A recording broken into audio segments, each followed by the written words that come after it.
달콤한 말씀, 행복한 하루. 오늘 함께 나누실 하나님의 말씀은 이사야 6장 5절에서 13절 말씀입니다. 그때에 내가 말하되 화로다 나여 망하게 되었도다.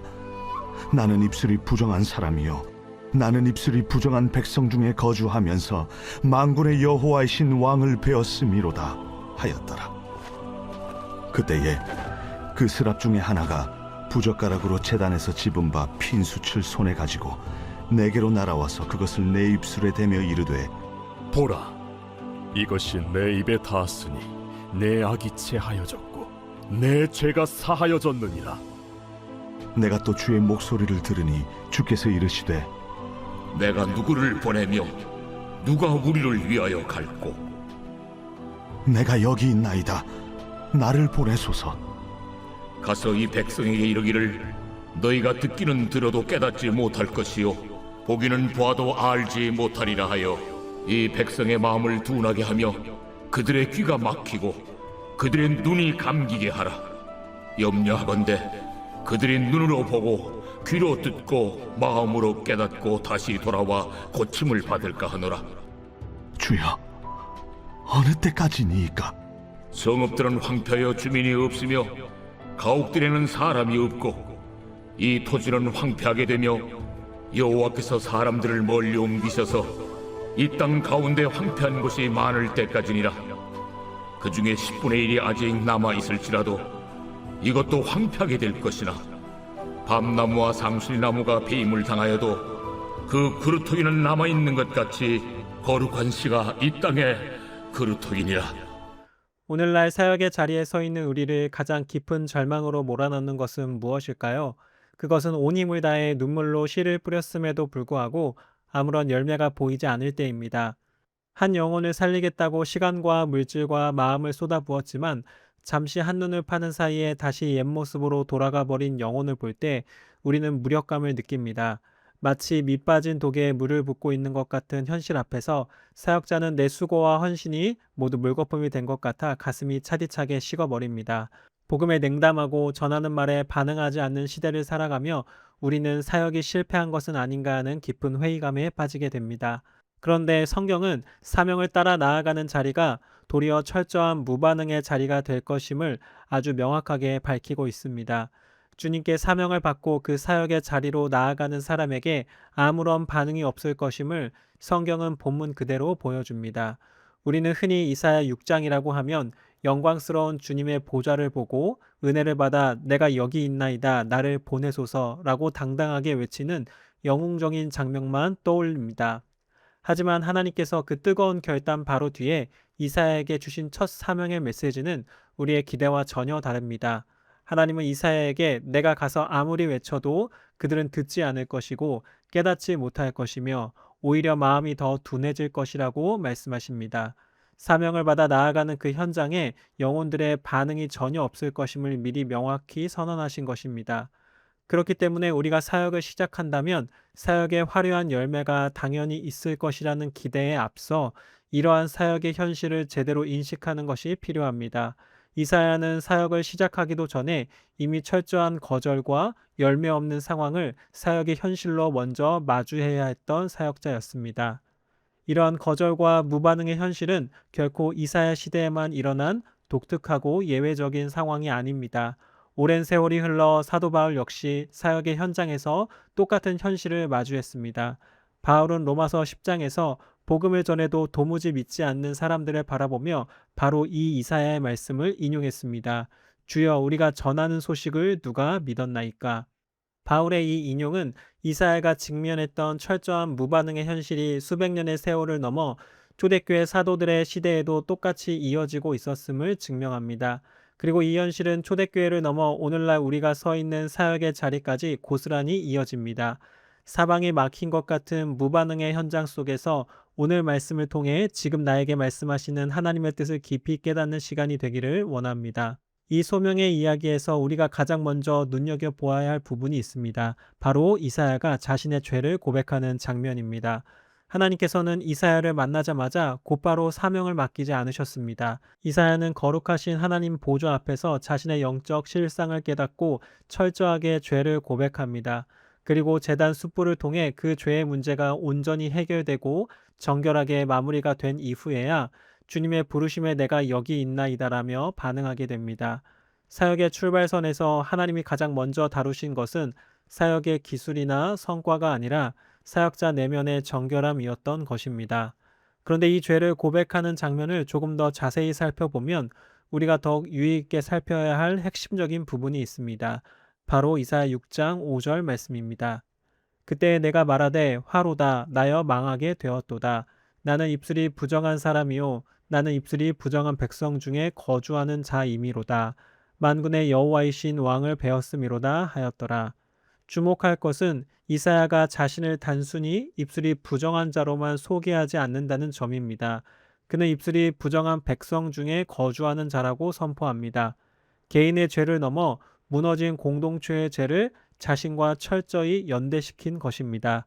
이사야는 타락한 시대를 향해 손가락질하며 홀로 의로운 척 숨지 않았습니다. 저 백성들의 부정한 입술이 바로 나의 입술이라며 공동체의 영적 파산을 온전히 자신의 죄로 짊어지고 주님 앞에 철저하게 엎드렸습니다.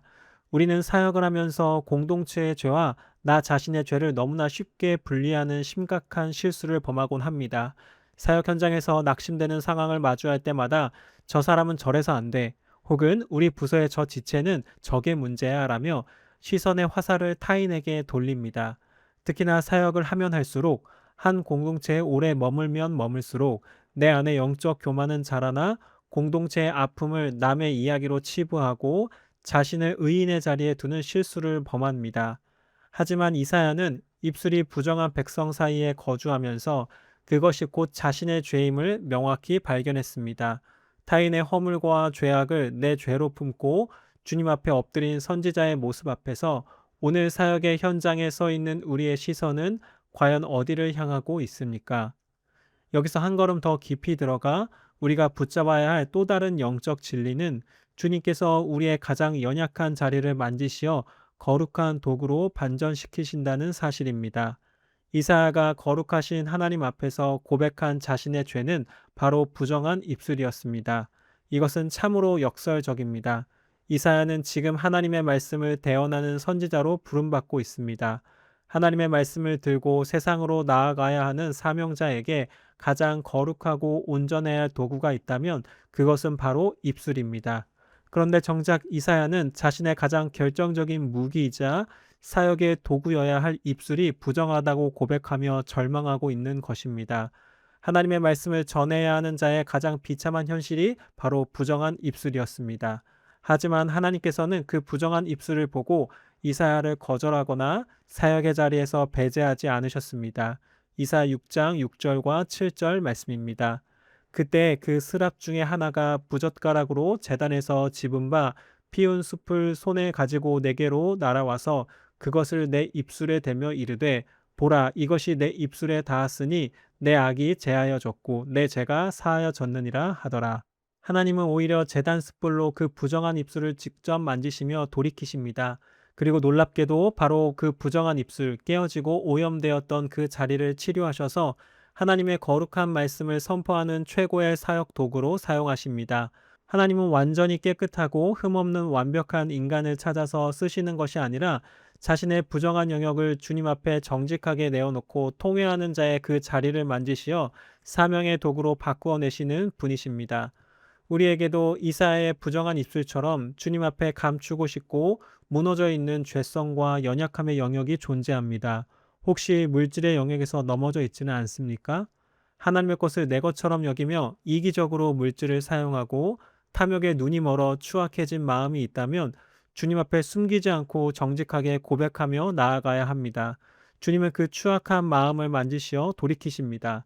내가 가장 크게 실패했고 이기적으로 부렸던 그 물질의 영역이 오히려 하나님의 나라를 위해 가치 있게 흘러가는 사역의 영역이 되게 하시고 영혼을 살리는 거룩한 사역의 도구로 변화시켜 주십니다. 시간의 영역도 마찬가지입니다. 게으름과 방탕함으로 시간의 영역이 완전히 무너져 있고 오직 내 안위와 정욕만을 위해 시간을 낭비하던 삶이었을지라도 주님께서 그 무너진 시간의 영역을 만지시고 돌이키시면 달라집니다. 그 실패의 자리가 바뀌어 주님의 몸된 교회를 섬기고 영혼들을 돌보는 가장 귀한 사명의 도구로 쓰임받게 됩니다. 내 정욕의 도구였던 시간이 주님의 도구로 거듭나는 것입니다.